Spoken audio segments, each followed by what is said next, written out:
Foreign इन्वेशन यानी कि विदेशी आक्रमण। तो प्रश्न संख्या है आपकी 1206।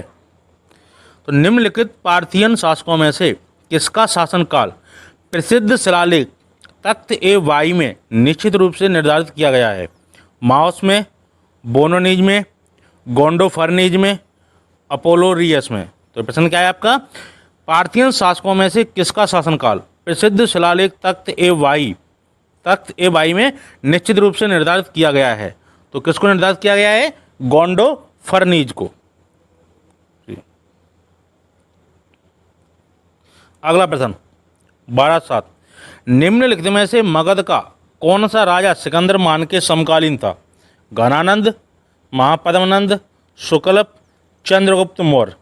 तो मगध का कौन सा राजा था जो सिकंदर महान के समकालीन था? तो वह था आपका घनानंद ए। अगला प्रश्न, सिकंदर के हमले के समय उत्तर भारत पर निम्नलिखित राजवंशों में से किस एक का शासन था? मौर्यों का, नंद वंश का, शुंग वंश का या कण्डब वंश का? तो प्रश्न आपका क्या है? सिकंदर के हमले के समय उत्तर भारत पर निम्नलिखित राजवंशों में से किस एक का शासन था? तो किसका शासन था? तो वो था आपका नंद वंश का। अगला प्रश्न, प्राचीन काल के भारत पर आक्रमणों के संबंध में निम्नलिखित में से कौन सा एक सही कालानुक्रम है? तो सबसे पहले आपको बताना है किसका कालक्रम सबसे पहले हुआ और सबसे बाद में। तो यूनानी कुषाण, यूनानी शक कुषाण, पहले शक का हुआ कि यूनानी का हुआ, कुषाण का हुआ, या शक कुषाण यूनानी? तो सबसे पहले आपको किसका हुआ था शासन? तो हुआ था आपका यूनानी लोगों का। उसके बाद कौन आए? शक आए। फिर तीसरे नंबर पर कौन आए? कुषाण आए। तो यूनानी, शक, कुषाण। अगला प्रश्न, सिकंदर की भारत में सफलता के निम्न कारण थे। भारत में तब कोई केंद्रीय सत्ता नहीं थी, उसकी सेना श्रेष्ठ प्रकार की थी, उसे देशद्रोही भारतीय शासकों का साथ मिला, वह एक अच्छा प्रशासक था। तो सिकंदर की भारत में सफलता के निम्न कारण थे। तो पहला सही है आपका, भारत में तब कोई केंद्रीय सत्ता नहीं थी। दूसरा, उसकी सेना श्रेष्ठ प्रकार की थी, उसे देशद्रोही भारतीय शासकों का साथ मिला था, इसलिए वह भारत में आक्रमण करने में सफल हुआ। लेकिन वह एक अच्छा प्रशासक था, ये आपकी बात सही नहीं है। तो आपके ऑप्शन होंगे डी, कौन सा एक सही नहीं है? तो वह एक अच्छा प्रशासक था, यह आपकी बात सही नहीं है। तो इसमें कूट भी दिए गए थे, तो आपके 1, 2, 3 सही थे। अगला प्रश्न, अशोक राज्य की स्त्रियों ने किसके विरुद्ध युद्ध में भाग लिया? बैक्ट्रियनों के, फारसियों के, पार्थियनों के, यूनानियों के? तो अशोक राज्य की स्त्रियों ने किसके विरुद्ध युद्ध में भाग लिया था? तो भाग लिया था आपके यूनानियों के विरुद्ध। जब सिकंदर ने भारत पर आक्रमण किया था तब क्या होता है, अशोक राज्य में वहाँ के जो पुरुष सैनिक थे वो लगभग मारे जा चुके थे या घायल हो चुके थे। तो उनके पास विकल्प था, स्त्रियों के पास, कि अब सिकंदर के विरुद्ध हथियार आपको उठा लेना चाहिए सब स्त्रियों को। तो इसलिए स्त्रियों ने क्या किया था? सिकंदर के विरुद्ध युद्ध में भाग लिया था। तो वो था आपको, सिकंदर कौन था? यूनानी था। अगला प्रश्न, युद्ध भूमि में बड़ी संख्या में सैनिकों के मारे जाने अथवा आहत हो जाने के बाद किस भारतीय गढ़ अथवा राज्य की स्त्रियों ने सिकंदर के विरुद्ध शस्त्र धारण किया था? गिलउसाई, अविसार, कठ, मत्सक? तो क्या है आपका प्रश्न? युद्ध भूमि में बड़ी संख्या में सैनिक के मारे जाने अथवा आहत हो जाने के बाद किस भारतीय गढ़ अथवा राज्य की स्त्रियों ने सिकंदर के विरुद्ध शस्त्र धारण किया था? तो वो किसने किया था? वो किया था आपके डी, मत्सक राज्य की स्त्रियों ने।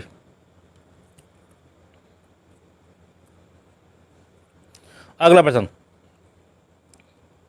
1213, निम्नलिखित कथन पर विचार कीजिए। कथन ए, लगभग 2 वर्ष के अभियान के पश्चात सिकंदर महान ने 325 ईसा पूर्व में भारत छोड़ दिया, कारण वह चंद्रगुप्त मौर्य से पराजित हुआ था। तो नीचे दिए गए कूट से सही उत्तर चुनिए।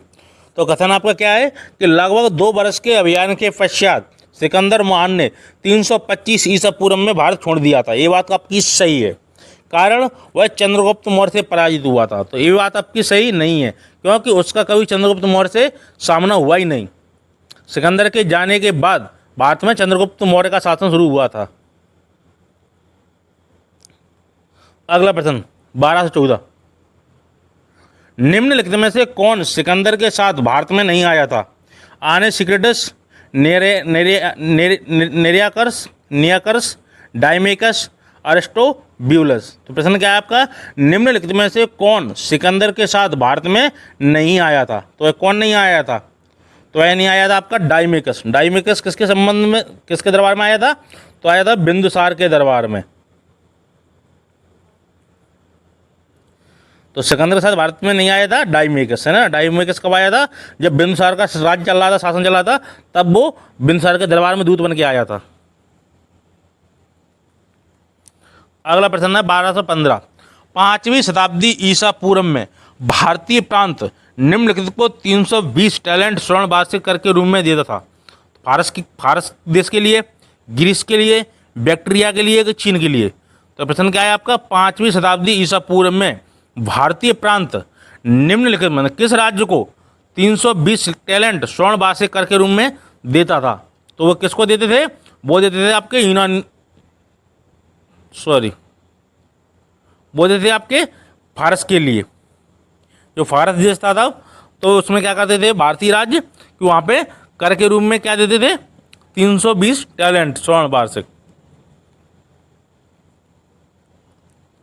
अगला प्रश्न 1216, कूट से सही उत्तर का चयन कीजिए। कथन, हिंद यवन राजा भारतीय संस्कृति के प्रभाव में आ रहे थे। कारण, किस लिए प्रभाव में आ रहे थे? तो कारण दिया गया है, अगास्थोक्लिज के कुछ सिक्कों पर वासुदेव और बलराम की आकृतियां अंकित हैं, इसलिए वो हिंद एवं भारतीय संस्कृति के प्रभाव में आ रहे थे। तो ये आपके दोनों सही हैं, क्योंकि अगास्थोक्लिज के कुछ सिक्कों पर वासुदेव यानी श्री कृष्ण और बलराम की आकृतियां अंकित हैं, उनके चित्र अंकित हैं, इसलिए क्या कर रहे थे? हिंद एवं राजा भारतीय संस्कृति के प्रभाव में आ रहे थे। तो आपका प्रश्न ऑप्शन होगा बी। ए और आर दोनों सही है, तथा ए की सही व्याख्या आर है। अगला प्रश्न आपका 1217, निम्नलिखित में से हमारे देश को इंडिया संबोधित करने वाले कौन थे? ईरानी, यूनानी, अरबवासी, तुर्क। तो भारत देश को सबसे पहले इंडिया संबोधित किसने किया था? किन लोगों ने किया था? तो किसने किया था आपको? यूनानी लोगों ने सबसे पहले इंडिया शब्द दिया था। अगला प्रश्न, निम्न में सर्वप्रथम किसने व्यापक पैमाने पर स्वर्ण मुद्रा का प्रचलन किया? बिमा कडफिश ने, कोजला कडफिश ने, मिलिंद ने, कनिष्क ने। तो प्रश्न का है आपका? सर्वप्रथम किसने व्यापक पैमाने पर स्वर्ण मुद्रा का प्रचलन किया? तो किसने किया? बिमा कडफिश ने। अगला प्रश्न आपका 1219, निम्नलिखित में से किसने भारत में स्वर्ण सिक्कों का प्रचलन नियमित उपयोग के लिए किया था? कोजल कैडफिशेस ने, बिम कडफिशेस ने, कनिष्क ने, हरमबीज ने। तो प्रश्न क्या है आपका? किसने भारत में स्वर्ण सिक्कों का प्रचलन नियमित उपयोग के लिए किया था? किसने किया था? बिम कडफिशेस ने, बी ऑप्शन। अगला प्रश्न, निम्नलिखित में से किस शासक को सर्वप्रथम सोने के सिक्के जारी करने का श्रेय दिया जाता है? बिम कडफिश को, कोजल कडफिश को, कनिष्क प्रथम को, हुविस्क को। तो प्रश्न आपका क्या है? किस शासक को सर्वप्रथम सोने के सिक्के जारी करने का श्रेय दिया जाता है? तो वह दिया जाता है आपको किसको? बिम कडफिश को। अगला प्रश्न 1221, मेनेंडर एक क्या था? शक क्षत्रप था, यवन राजा था, फारसी सेनापति था, अफगान आक्रमणकारी था। तो मेनेंडर कौन था? तो मेनेंडर था आपका यवन राजा था। तो मेनेंडर एक यवन राजा था। अगला प्रश्न 1222, स्वर्ण सिक्के सर्वप्रथम किसने चलाए? मेनेंडर ने, डायोडोटस ने, बिम कडफिशेस ने, कनिष्क ने। तो स्वर्ण सिक्के सर्वप्रथम किसने चलाए? वो चलाए थे मेनेंडर ने, ए। अगला प्रश्न 1223, निम्नलिखित में से किस शासक को भारत में सर्वप्रथम स्वर्ण मुद्रा जारी करने का श्रेय दिया जाता है? कनिष्क प्रथम को, कोजल कडफिश को, बिमकडफिस्को मिनांडर को। तो प्रश्न क्या है, निम्नलिखित में से किस शासक को भारत में सर्वप्रथम स्वर्ण मुद्रा जारी करने का श्रेय दिया जाता है? तो किसे दिया जाता है? तो वो दिया जाता है आपको डी, मिनांडर को। तो भारत में सर्वप्रथम स्वर्ण मुद्रा जारी करने का श्रेय मिनांडर को दिया जाता है। अगला प्रश्न है 1224, भारत में उत्कीर्ण सिक्कों का पहल चलन आरंभ करने वाले थे? हिंदी, यूनानी, अशोक, कुषाण, शक। तो क्या है, भारत में जब सिक्के पर सबसे पहले क्या चित्र अंकित करने की प्रथा किसने शुरुआत की थी? तो वो किसने की थी? चित्रों का किस पर? सिक्कों पर उसकी आकृति शुरू, तो वो की थी आपकी ए, हिंदी यूनानी लोगों ने। तो हिंदी यूनानी क्या किया था? सिक्कों पर सिक्कों पर चित्र उत्कीर्ण करवाए थे। तो सबसे पहले हिंदी यूनानी लोगों ने किए थे। अगला प्रश्न आपका 1215, आकृति युक्त सिक्कों का प्रचलन भारत में सर्वप्रथम किसने किया था? पारसियों ने, शकों ने, कुषाणों ने, हिंदीवनों ने। तो प्रश्न क्या है आपका, आकृति युक्त सिक्कों का प्रचलन भारत में सर्वप्रथम किसने किया था? तो हिंदीवनों ने किया था। अगला प्रश्न है 1226, भारत के किसी प्रदेश पर अधिकार करने वाला पहला फारसी शासक कौन था? डेरियस प्रथम, साइरस, कैम्बिसेस, जरक्सीज। तो भारत के किसी प्रदेश पर अधिकार करने वाला पहला फारसी शासक कौन था? तो कौन था वो था डेरियस प्रथम। अगला प्रश्न 1227, सिकंदर भारत में कितने माह रहा? 39 माह, 29 माह, 19 माह, 10 माह। तो सिकंदर भारत में कितने महीने रुका था? तो वह रुका था आपका 19 माह, सी। अगला प्रश्न, सिकंदर और पोरस के बीच युद्ध इस नदी के तट पर हुआ? रावी नदी पर, सतलज नदी पे, झेलम नदी पर, गंगा नदी के किनारे। तो सिकंदर और पोरस के बीच युद्ध किस नदी के तट पर हुआ था? तो हुआ था आपके झेलम नदी के तट पर, सी। अगला प्रश्न 1229, उस वीर भारतीय राजा का नाम बताइए जिसे सिकंदर ने झेलम के तट पर पराजित किया था? पोरस को, आम्बी को, चंद्रगुप्त मौर्य को, महापद्म नंद को। तो उस वीर भारतीय राजा का क्या नाम था? वो था आपका पोरस। तो पोरस को किसने हराया था? सिकंदर ने।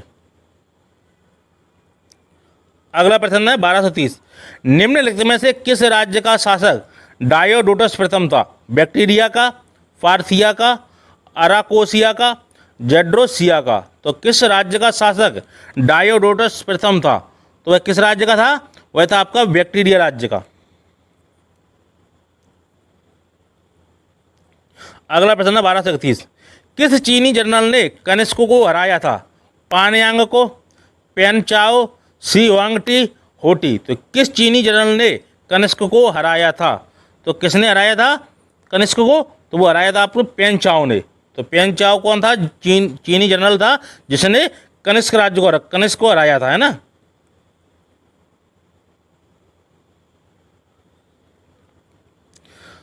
अगला प्रश्न है 1232, त्रिभाषिक लेख एक तो मुद्राओं को प्रचलित किया था? मेनेंडर ने, युक्रिटिड ने, गुंदफर्निस ने, नाहपान ने। तो तीन भाषाओं लेख एक तो मुद्राओं का प्रचलन किसने किया था? तो वह किया था आपको नाहपान ने। तो नाहपान ने क्या किया था? तीन भाषाओं में लिखी हुए मुद्राओं का प्रचलन किया था। अगला प्रश्न है 1233, किस हिंद एवं शासक के राजदूत द्वारा विदिशा में गरुड़ स्तंभ एवं अभिलेख समर्पित किया गया है? यूथिडेसम, दिमेत्रियस, मेनांडर, एंटिओक्लेडिस। तो प्रश्न क्या है, किस हिंद एवं शासक के राजदूत द्वारा विदिशा में गरुड़ स्तंभ एवं अभिलेख समर्पित किया गया है? तो वह किसके द्वारा किया गया है? वह है आपका डी, एंटिओक्लेडिस। तो किस हिंद एवं शासक के राजदूत द्वारा विदिशा में गरुड़ स्तंभ एवं अभिलेख समर्पित किया गया है? तो एंटिओक्लेडिस के द्वारा। अगला प्रश्न है 1234, किस कुषाण राजा ने धर्मथिद विरुद्ध धारण किया था?